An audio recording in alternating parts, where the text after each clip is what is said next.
I've played in one game with y'all. I'm about to play in another with both of you with Sosa DMing. But in the first game we played, in the five banners burning one slash two shot that we played, I noticed everyone in there was like so excited and making like all this like bonus content, whatever you want to call it, for the game. Um, so I want to know, what kinds of things do you like to do, make, and create for campaigns that you play and that you're excited about? Whether it's like art pieces or illustrations, do you like to build playlists? Do you like to write a little something? What do y'all like to add to your campaigns? I like to do art. Like, I like to draw them, their different facial expressions, their weapons that they're using, yada yada tools. Um, and then I also, if I'm like super excited, I'll make like a playlist. And I obviously need a Pinterest board if I'm gonna draw. I do this really innovative things that I'm not sure that you guys have ever heard of. I create a playlist, and not really a playlist. I pick an artist in the 9,000 songs that I have on my Spotify. I find like a song and I'll play it over and over and over and over and over and over again, until I find the right Rolodex of feelings. Then I will sit there, lay in my bed in the middle of the night, and maladaptive daydream instead of sleeping. You may wonder, shouldn't you have just fallen asleep? No, because my dreams have a different plot line. So I sit there disassociating in the middle of the night, thinking, and depending on how into the character I get, is I start like is how the daydreaming will go. And the more into it I am, the more like I'm like, oh, I know, like I always like create a plan for my character based off of the scenarios I can envision them being in. But like for example, Man at the Garden was when we were in the Daggerheart campaign together. Man at the Garden was the song for Misslin, aka Wow. the Wizard's Silence. That makes a lot of sense. Okay. Yes, because during that time, like that year was an amazing year for Kendrick Lamar, and that when that album, that EP came out, I was like, okay, Man at the Garden is in my head, and around that time we were doing Daggerheart. I was like, oh my god, this is him, this is the Man at the Garden. Yes. That's valid. 'Cause that maladaptive daydreaming is real. Every time I'm driving, I'm like, I got to put on the right playlist for this plot that I have planned for this character. Um, I can't draw like you two can. Um, and my music catalog, that like all the songs that I have saved, is too big for me to bother looking through it to find the perfect songs. So I just have like a broad fantasy action playlist that I listen to every once in a while. However, I do like to write. And if y'all remember, for the Five Banners Burning game that we played in, I wrote a love letter from my character to her wife. And I love little diegetic artifacts like that, like things that you make that would be like something that your characters could hold in their world. And so like making a love letter like that, it's like having, like reaching into the world and pulling out a little piece of something that the characters would have been able to see and interact with. I think it's very cool. I also love writing and waxing poetic about how down bad I am for someone. I'm a lover girl.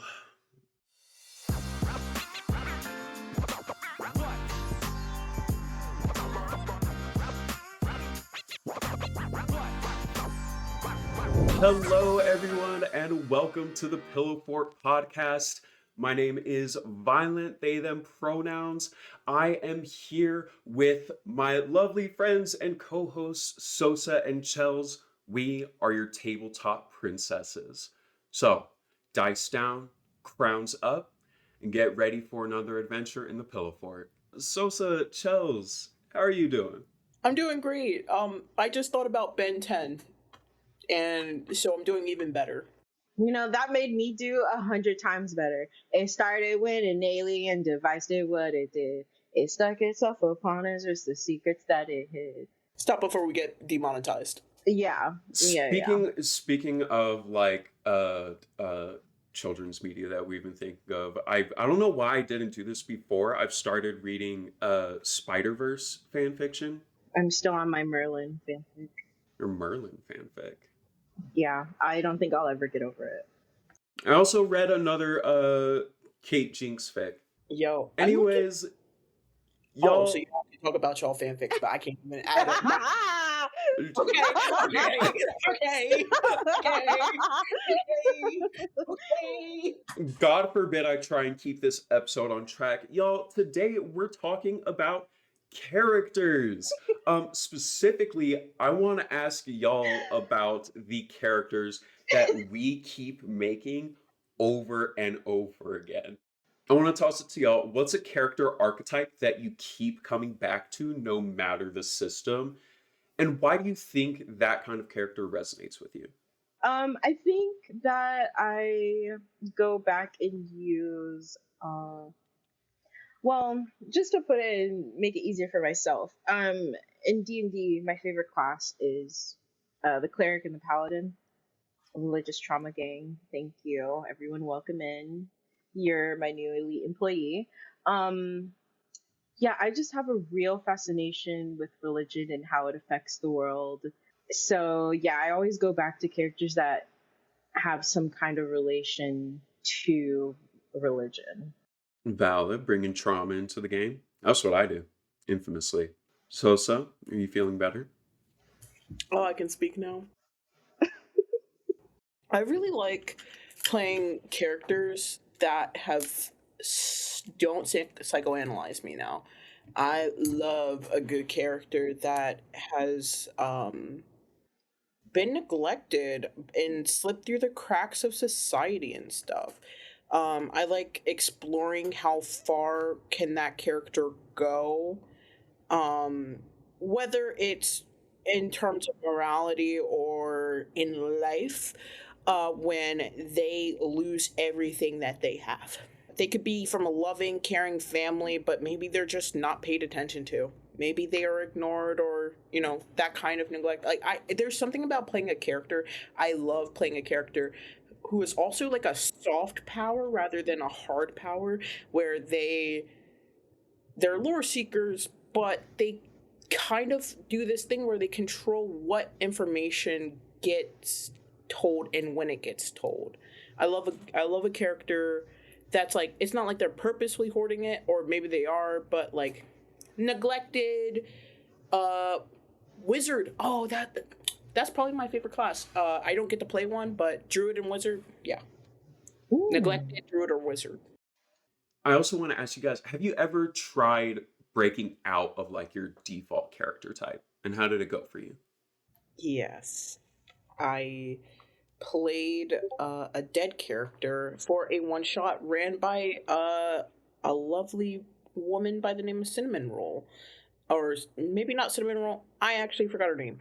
But she ran in this campaign, like a not a campaign, but a one shot that was basically the Festival of the Dead. And I played a satyr monk who was already dead, came back from the festival to help his friends for the last time, and he was just like really kind and compassionate and patient in ways that I think me as a person isn't really that patient.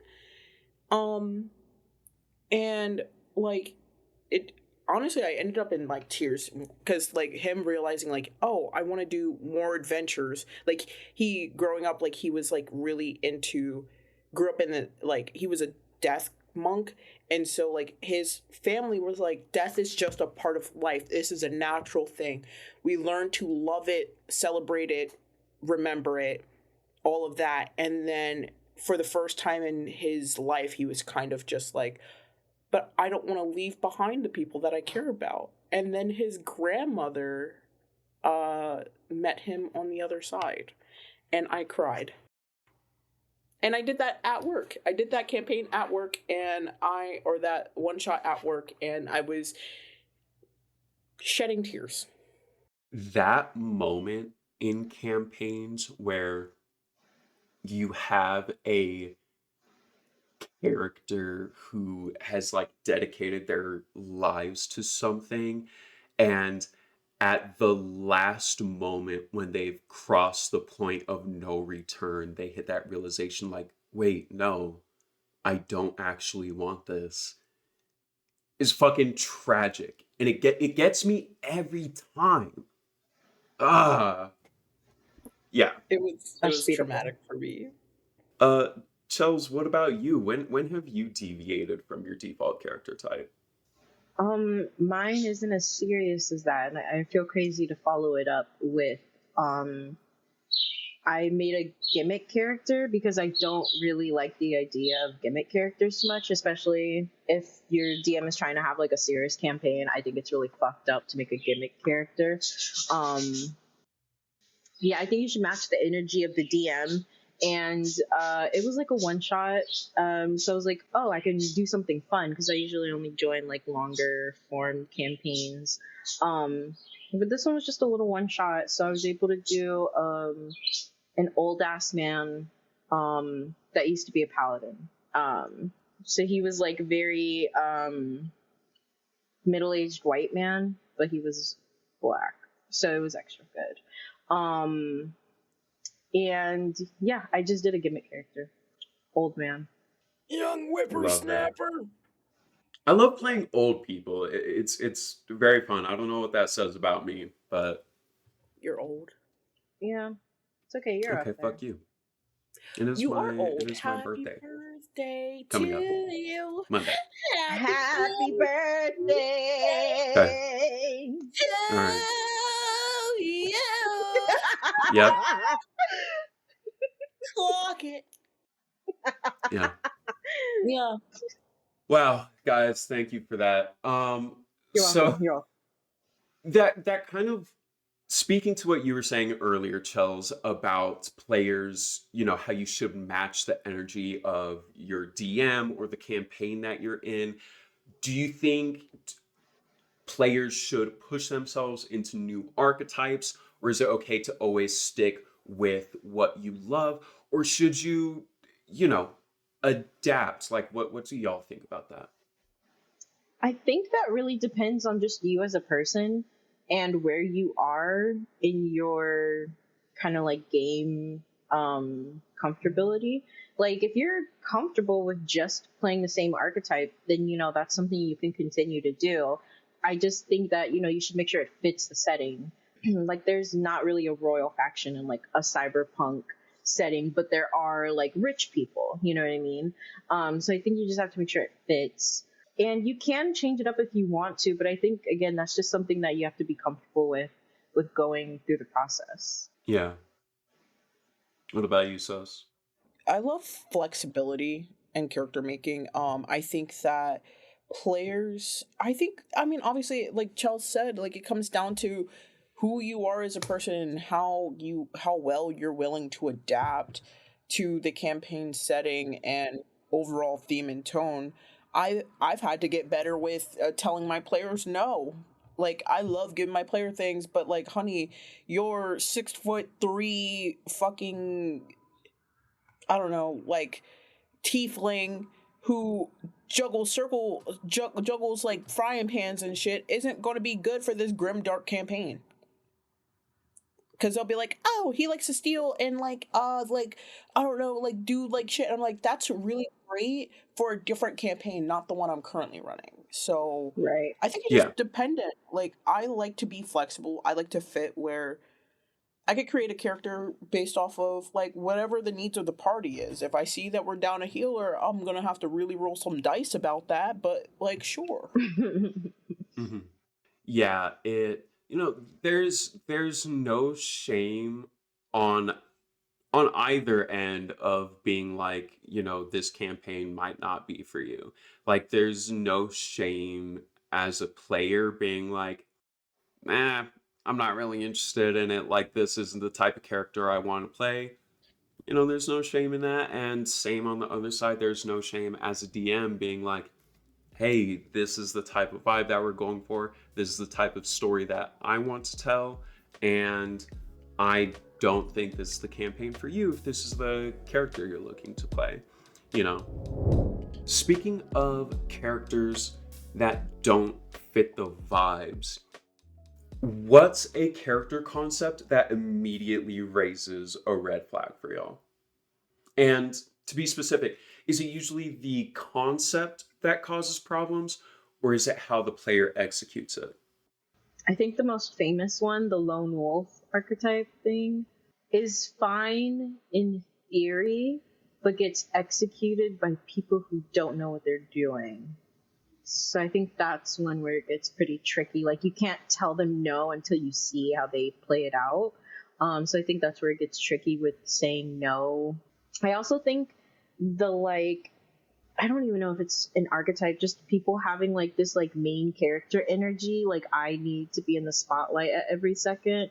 Like, oh, my character found this like great sword in their backstory, and like they come from a rich family, and like everything is so perfect about their life and stuff. And I think that's when you got to nip in the bud, like as soon as they open their mouth to say about it, because you just know that that's going to follow them through the execution of them trying to play this character. I Yeah. don't know. It depends. If it's the main character energy where they constantly try and take the spotlight from other players, I don't fuck with that. But if it's the main character energy where it's just like that's the type of background they give their character, I can work with that because in my mind it's like, oh, I have so much I can take from you. Oh, I'm gonna yeah, have a you're lot of fun evil. with this. You're just Yeah, evil. Yeah. yeah. It's Okay. like, oh, you have a good life? Not Not for anymore. long. Not for long, my guy. Um, We'll see what but pieces with of you put back together when everything shatters. yeah, the lone wolf archetype though, it's difficult to play not only for the player but as the GM because when a player says I want to do a lone wolf archetype and someone who doesn't want to go on this adventure with a group of people or whatever, what that tells you as a GM is essentially okay, I have to make sure that I'm putting flags in there or creating scenarios that make this character go on that adventure. And so you as a DM also have to put in that work to make the archetype function the way that it's supposed to. And it's the same with like I've played characters that I've played a couple characters that are very much like I don't want to go on an adventure and I just want a nap. And as a player, I was fully willing to like follow whatever flags I needed to, but the DM didn't set anything out for me. Hmm. Like the DM would just do like a normal call to adventure. And I, in character, it wasn't even that I was like being stubborn or combative, but it was just like the DM said, oh yeah, there's a poster on the bulletin board for a quest. So I'd be like, okay, yeah, my character walks past it. Like at a certain point, like you need the DM to be like, all right, I'm gonna meet you where you're at and make you go on this adventure. I think that I lone wolf characters are easily dealt with. I think in a way you just gotta wrangle them, but that's making the DM do more work than what's necessary. But like if you're up to it, you're up to it. I can't stand a paladin ass paladin. And like we all know the type of paladin. It's the Mr. Captain Save a Ho, except for they do no personal character growth. There's no no, they've always felt like this. They're like just stagnant as I'm a paladin for the sake of being a paladin and doing combat. Not like or I love a good arsonist. I love a good arsonist. Hate a paladin ass paladin. I can't do it. You're true. Like it's just like what is the point? Like you're just there waiting for combat. Mm-hmm. You don't like if you're going to play a religious character or a character that has tenets, why are you not playing into the fact that there are rules in which you need to abide by to keep this oath, to have these abilities? And Yeah. how does that relationship change over time as you live and you grow and you experience new things? Because in perspective, you're getting your fucking subclasses at level 3. By the time you're level 10, how has your mind changed?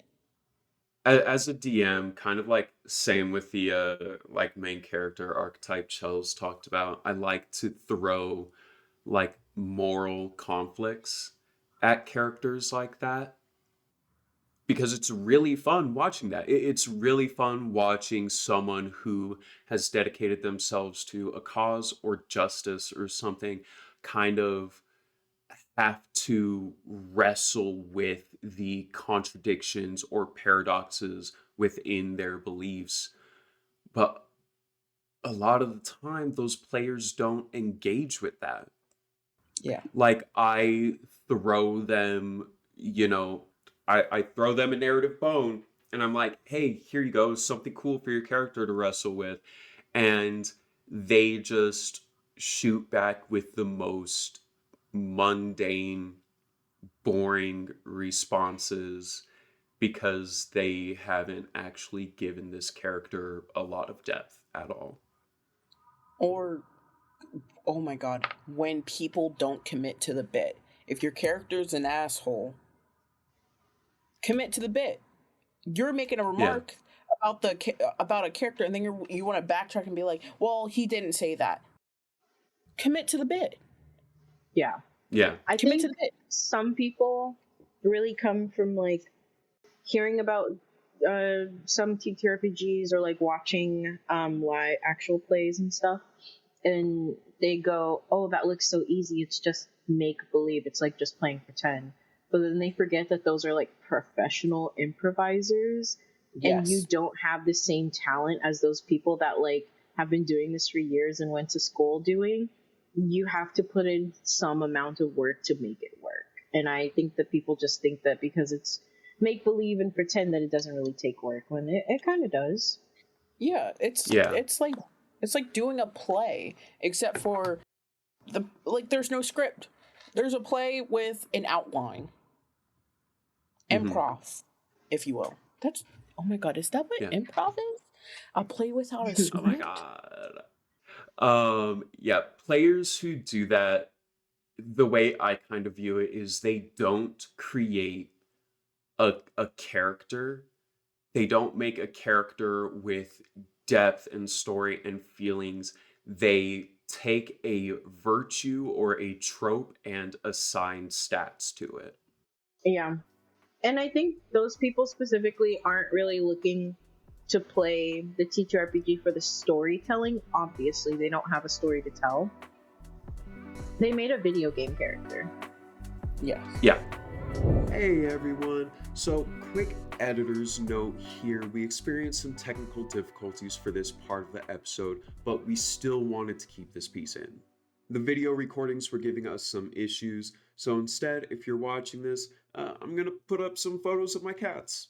Also, because the audio was a little fucky, I couldn't find a good way to naturally transition into it, so consider this your transition into the next bit. It's a little mini segment that we did where we let Sosa talk about what fan fictions they were reading slash into at the moment for 2 straight minutes. Anyways, enjoy. Thank you. Goodbye. Welcome to our new segment called Sosa's What? Fanfic Corner. Can I? Yeah. Yeah, dude, do it. Do it. I'm gonna limit. You have 2 minutes. Go. Boom. Okay. Wait. Okay, so on my archive of my own, I've been writing for Vampire Diaries. I live, laugh, love Vampire Diaries. I think they underserve the women. I love the show. I read the book. The book is teased as well. But, you know, the show creator was racist and didn't want to give Bonnie Bennett her props. But I'm writing a fan fiction for Bonnie, Elena, and Caroline because really they're victims. They're victims. There's a bunch of men in that show and movie and book or whatever the fuck you want to call it. The media, that is just so predatory and do not let these girls breathe. Do not let them grow. They like them being victims, but then also like simultaneously like the need for control and the need to survive from these women cause them to emulate behaviors that appear to be pick me, like Elena, like no, like I can control you, look at me, Stefan, this isn't you. And it appears that way when all these bitches want to do is survive at the end of the day. So I'm writing a fan fiction for the girls and them getting away from them, and I'm moving them to Baltimore. Whatever. Cool, calm, collected. I like reading fanfic for Bleach. I like writing for Twilight. Do not really like the Twilight fandom. They are very weird in the responses when you deviate from characters assigned behavior. Cool, calm, collected. That is all I have for you today because I only have 2 minutes. 10 more seconds. Anything else you want to add? Follow me and my friends on Twitter. I panicked. Beautiful. And that was Sosa's Fanfic Corner. All right. I would like to take us into our new segment that we started last episode, The World We Build. So, this segment, like we explained last time, we are building a world, a setting, an environment together, which will be the setting for the first major campaign that we stream on our Twitch, which is coming soon. So, last time, I think we decided that it was going to be kind of a horror-based vibe, cyberpunk, and post-apocalyptic. We also decided the shape of the world, kind of like a shattered globe with technology branching the chasms, like tectonic plates and everything, and massive kind of androids or whatever you want to call them, like technological colossi. Um, and I think Sosa, you had something that we talked about a little bit off camera, but we decided to save for the pod so everyone can hear it. Do you want to talk about what you were thinking? Yes, boom. As I keep depicting, boom, hand, face, serve. Another hand, boom, hand, slowly turning so that the planet is like doing its revolution. So we can, because at the end of the day has to end. Boom, inside the planet, colossi, but tinier colossi, grabbing piece by piece, trying to turtle shell or eggshell the planet back together. Right? Right? Follow me.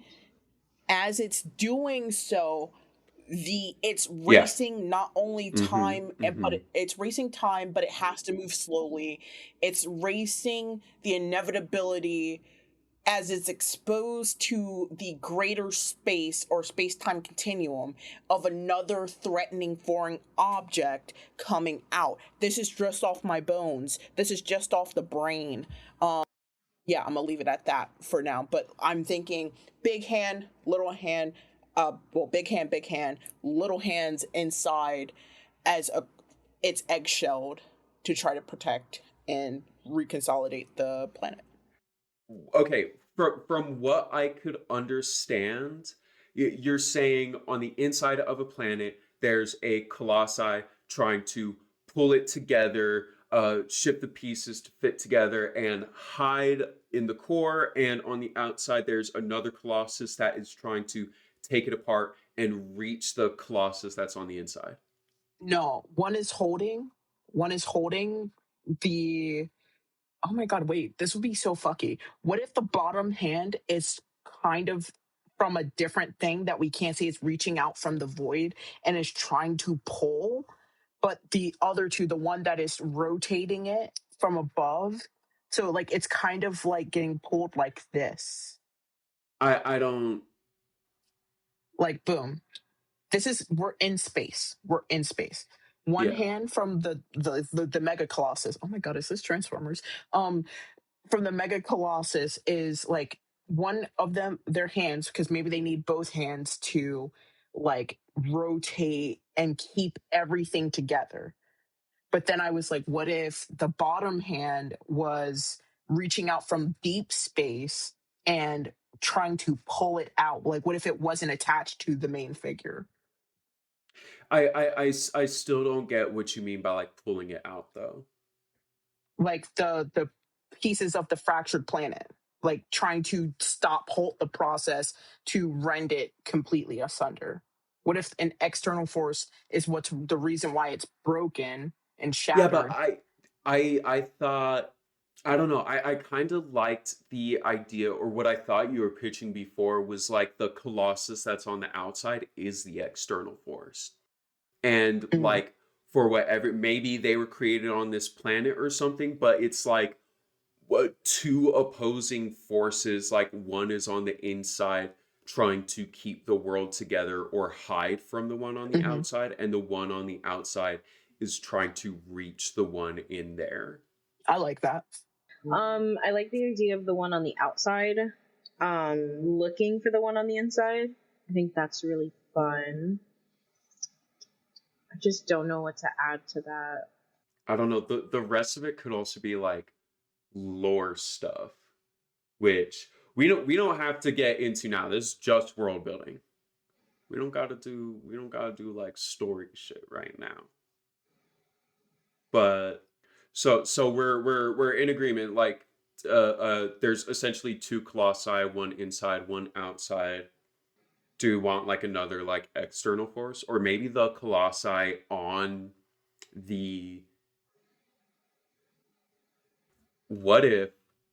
And the implications for this we won't get into because it's story building. What if the Colossus on the outside is coming from deep space, like Sosa said, like it's full body? Plus, keep in mind, I imagine like just a detached torso hanging in space. Um, but what if the Colossus on the outside is like near identical to the one on the inside, but it has like some eldritch cosmic like entity or like being almost like flesh wrapped around it, like into its circuitry and everything. I like that. Also, I'm picturing like Spider-Man Venom. While you see like, I know you see like just a torso. I'm seeing Spider-Man Venom like it black ichor hiding majority of its body, but like splattered. So you see where a giant thigh could be, or part of its torso could be, but it's just like the deep space or whatever they're pulling themselves from is just like thick and Icarus and like Spider-Maning like Venom. Yeah, yeah, I like that. Okay, I also want to get into what are the what kinds of beings do we see on this planet? And this would kind of be like, what are the characters that we play within this? Um, I think, do we want humans? Um, how do we feel? I, I think I think humans should be very much in the minority. I don't want this Hmm. to be a human centered, like, we need to save the planet, like, because, whatever. Because I humans in D&D kind of feel adjacent to white to me, like white Yeah, culture. yeah. Yeah. Yeah, so I'm thinking, like, obviously, if we're doing it kind of like cyberpunkish with cybernetics and gear punkish and stuff like that, I'm thinking let's do what Beyonce did and bring back black cowboys. We're bringing back like orcs, but make their shit not centered on like European culture, you know? Hmm. I have an idea. Yeah. So, Say it to me a in my long ear. time ago, I was Okay. watching this like TikTok about like world building in terms of like the types of races that you see, and it had this idea of what if instead of like natural birth or whatever, they reproduced by creating different things like dwarves carve their kin out of mountains, and once the carving is done, like it comes to life, and that is the carver's child. Elves like take in an animal from the wild and teach it until it gains like sapience and like becomes an elf, like all these different things. So what if it's like just not humans, but like we could have it just be like a the sapient species that occupies this planet The since Shapers. ancient times, huh? The Shapers. The shapers. And that's what they reproduce by like shaping their kin from different parts of the world. And as they advance technologically, they started making their kin from technology, kind of like AI Mm, recreating itself. And I like that idea because we don't have to have like one shape. Like some can be humanoid shape and some can be like centipede shape or whatever, but they're all part of like the same species, but we're able to have that variance because of the way like they're created. um I really, what do y'all think of that idea? yeah, you can also do like they don't even get a name until like their naming day. Have it be a whole ceremony where they Uh-huh. maybe like pick their final form, their final shape and Yeah, maybe stuff. when you're a kid, you try out different shapes and stuff that you might like. Yeah. Like little changelings, like you pick. Yes. Yes, and Oh then my god, especially trans people, oh my god, they're all trans canonically. clock it, sis. Clock it. Like I'm thinking like there's like a whole big culture surrounding this too, like Yeah. festivals, like people born in this year, they all have the same, like maybe it's like a season, they're like this is naming season. And how is that depicted? How is that then like how is that depicted? How is that varying from like what shape are you going to take? That Hmm. eats so much. And do you have to conform to one solid shape? Hmm. Do you continue to be able to flip flop forms? And I would love that. I would love to see. Yeah. I think like building out like those little details of the culture, that's gonna be like a whole other segment on another episode. But I also like, just to throw it out there, like what would that say about like the mourning process they have? Like if Mm. someone they care about dies, is there like a ceremony where they take an aspect of that person's shape, or do they like immortalize their form in some way, like things, just, we won't get into it right now, but like, I have an idea about the deaths thing, and I just want to put it out there so that it's out yeah. there. Boom. In a very mechanical way, like a mechanical thinking or baseline thinking of reincarnation. I have this thought, and so you return to the earth of them. Like when you die, your body is then unmade, and your spirit, maybe there is a, depending on where you are, there is a focus on one aspect of living more than the others. Maybe some value the mind, maybe some value the spirit, some value the heart, some value the breath. Maybe maybe like there could be a society that captures your last breath if possible. Or like they Hmm. have breathing aspirators, because maybe because our atmosphere is all but gone because our planet is shattered. Maybe they have an aspirator that captures their last breath, and that is the only thing they keep from you. But then everything about you is like a whole funeral procession would be someone, maybe like your loved one, mother, father, whoever is surviving and who is your cherished person, would slowly unmake you. And then every family has to have an artificer, or maybe like not even that, Yeah. like they just unmake you and return your spirit or that thing, that aspect that they treasure most in that society about the living existence, and then only to reuse the parts and be like, okay, well, when we go and make another after this set amount of time, maybe Hmm. some grieve longer than others.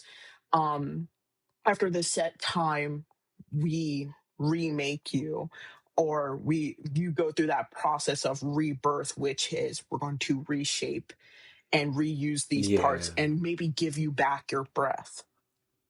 I'm never disappointed to let you cook. So Thank so you. just let me say that. One more thing I did want to add to that, that is going back to kind of like the shape of the world. Something that can kind of explain why the world is like this, because we talked about these people reproduce from creating things from the world, right? Hmm. And as the world changed and they advanced, the way that they reproduce and created kin changed. um what if like we have it like the world was always living to an extent, and back in the day it was something that you know we would describe as like magical, like the process was less like less structured, less technological, and more of something that we would attribute to magic and fantasy. But as it advanced, then it became more sci-fi, and so it's not just the people and their culture and their way of creating each other and advancing. Not just them changed, but the planet itself, which is a living being, changed over time, which is why it is what it is now. It says a lot about, the colossi in the center and the all of it. Ah, this is Maybe the so fucking cool. maybe the pieces of the shattered planet, if looking at it from a certain angle, looks like the shattered piece is aligned in a way in which it looks like a fetus coiled up or someone huddled up. Yeah. God, this is so okay. Okay, this Chels, is. any thoughts, Chels? I I'm think she's taking taking all these notes. notes. I'm taking all Yeah. these notes. I Every love time you. one of us, every time one of us starts talking, she goes furiously typing. Chels is like, I can't wait to get into this lore. No, honestly, yeah, this is all something really cool. I really love the unmaking ceremony. I thought that was so fucking beautiful. I'm never gonna be able to top that. The That's so capturing beautiful. the breath ceremony. So fuck off, bro. Fuck off. Oh my Oh, god. my heart. I envision when it, I don't know whether it's like with certain things I have a prescribed memory, or like not a memory but like an imagery of, and I see things in my head like a movie, and I can see a mother standing over her dying child and having to hold that respirator still to capture her baby's last breath. Like, whether it's an adult, the child is an adult, teen, or whatever, just having something to just capture that last breath and the heartbreakingness. I'm like, how to fuck up my day? I like Ethel Kane, and as you know, Ethel Kane fans don't like to start their day well. So I'm like thinking about that, and I'm thinking about a father holding his daughter's heart, at like feeling the last pulse of it, and then repurposing it. I think that is a good place to end this segment. God, I freaking love this, and I love that I'm doing this with you guys. Anyways, thank you everyone for joining us once more inside of the Pillow Fort. We have been your tabletop pillow princesses, and I hope you had an amazing time and that you got all cozy. We will see you next time. Really quick, Sosa, where can everyone find us? You can find us on Pinterest, Blue Sky, Instagram, TikTok, the Watchtower Discord, and the Watchtower Discord's TikTok page, which we will be adding the link into by whenever you see this. And you can also find us, just search up the Pillow Fort podcast or the Pillow Fort, and you'll see our lovely image that Chell's made of us, and maybe in the near future a Patreon. We are, and as always, love you. Much love, full of grace, and with bated breath. Have a nice night. Bye.